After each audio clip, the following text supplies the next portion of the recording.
Okay, let's talk resources, in particular tin. ASX listed Elementos owns two world-class projects with large resource bases and significant exploration potential. And it comes as material.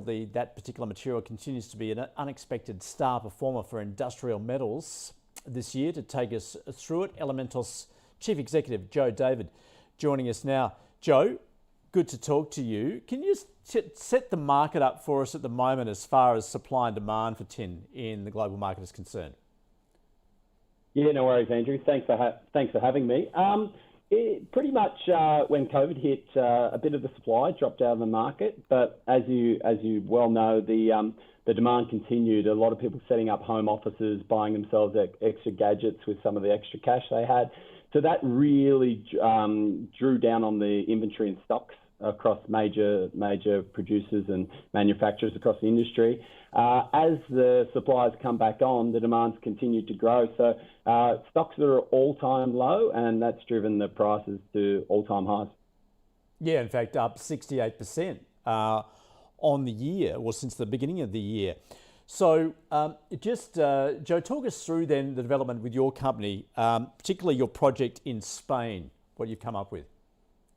Yes, certainly. So just on that, the International Tin Association, of which we're a member, is predicting about a 30 to 40,000 tonne deficit of tin entering the market, pretty much from now through to 2025.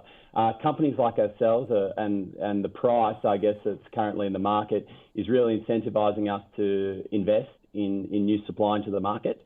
So we got two major projects. The absolute focus for us right now is our Oropesa tin project in Spain. We're currently just finished a 46-hole drill program, planning on putting out a new mineral resource estimate at the end of October. And the company's also announced we've kicked off a definitive feasibility study with the aim of completing that by the end of next year and getting a project into construction and into operations. And your other project, can you talk us through that? Yeah, no worries. So our second project is the Cleveland project. That's in Tasmania, in the northwest province of Tasmania there, which has had a lot of historic tin mines and still mines about 97% of Australia's tin. The project we have down there is the Cleveland project. It was an existing tin mine run by a company called Aberfoyle Resources till 1986 when the tin market collapsed. Certainly we're doing a lot of exploration there, kicking off a few scoping studies, etc., and really excited by what that project looks like. It's slightly behind the development curve than our Spanish project, but really, we really believe it's going to come into the market and provide some extra metal into the market as well. So, Joe, just as far as your Spanish project is concerned, you have had some significant intercepts there just recently in terms of your drilling. What is the potential there, do you think?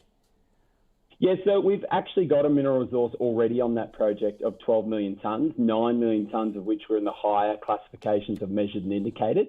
The predominant goal of that program was to lift the 3 million tonnes sitting in the inferred classification up to measured and indicated. That's the classification we need to support our feasibility study. But as you've seen and as you referenced in those drill results, we've also started to really intercept another tin lens higher up towards the surface between our old resource and the surface. So fantastic for us. Certainly looks like we should be identifying some economic tonnes there, which will greatly improve the economics of our project. As a company, you're in a good spot at the moment, particularly when you bear in mind where that price is going, but also just as far as what's coming, because we have these severe supply constraints at the moment in the tin market. Yeah, precisely. It's set up very nicely for us for a company at our stage of development curve. We think we can not only continue to raise capital as required in a very buoyant tin market, but certainly be supplying into what certainly appears to be quite a large deficit market in around 2025. Hey Joe, great for the update. Thanks so much for joining us from Elementos. Thanks very much, Andrew.